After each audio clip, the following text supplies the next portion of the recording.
Hey everyone, Vicky from Valkyrie Tarot here. I'm going to do this in black and white because I want to make this simple here. Plus, I'm really into filters lately. Anyways, so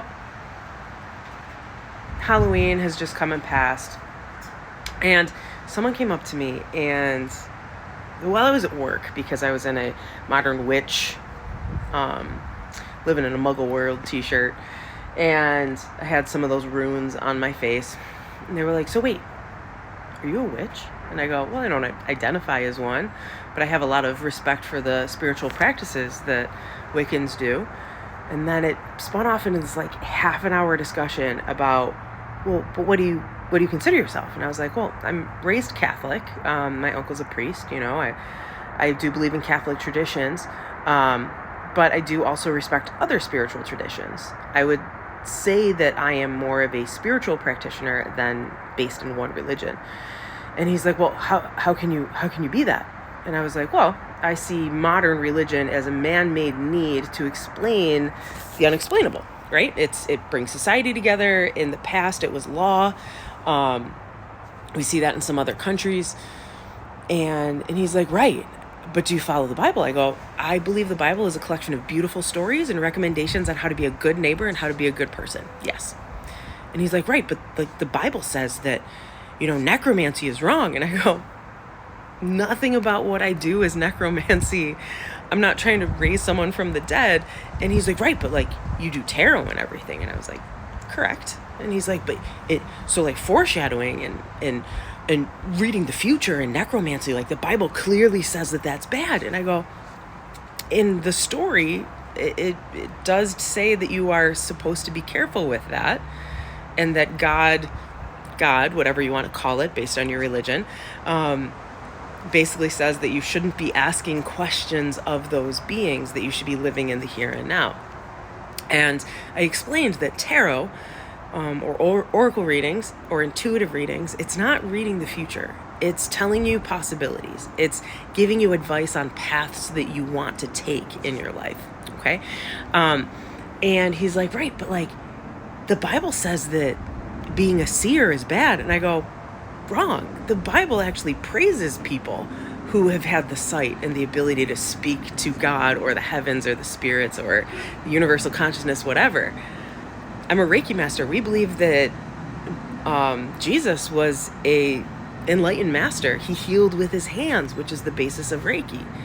I believe that Jesus is the Son of God just as much as I am the daughter of God. And I also believe that God, regardless of what name you call it, is the same God.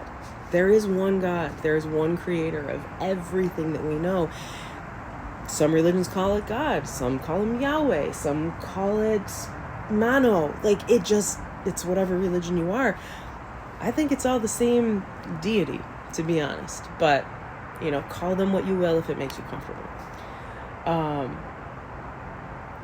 also know that there are prophets in the Bible that speak of knowing of things to come.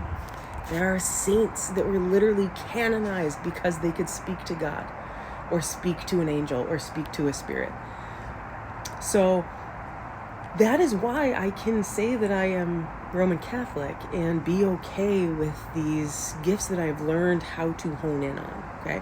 Now I'm not a medium. I don't speak to the dead. I don't hear their voices. I don't see them. I am a sensitive. I can sense energies around me, which is why I chose to become a Reiki master. But I do 100% respect those who have those gifts.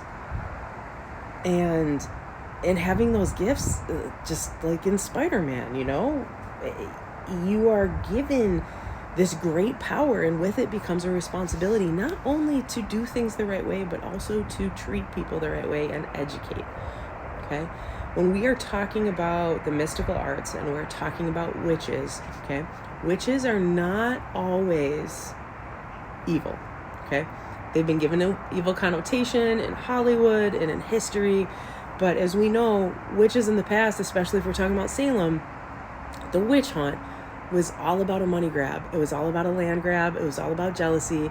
And it was an example of how Organized religion can be twisted to hurt others. Okay? So for those that embrace the spiritual practices of meditation and manifestation and prayer, they are all the same thing. Okay? When you go into church and you sit down and you pray, and you're praying to the angels and saints in the Catholic Church, or you're praying directly to God in Christianity, you are still manifesting. You are manifesting things that you want to happen. It's no different from me sitting outside tonight during the full moon and manifesting how I want the next month to go. Because I still call in my angels, my spirits, and my guardians. Okay? And I know that I am protected. I am also a person who wears a medal of protection, and that is St. Michael.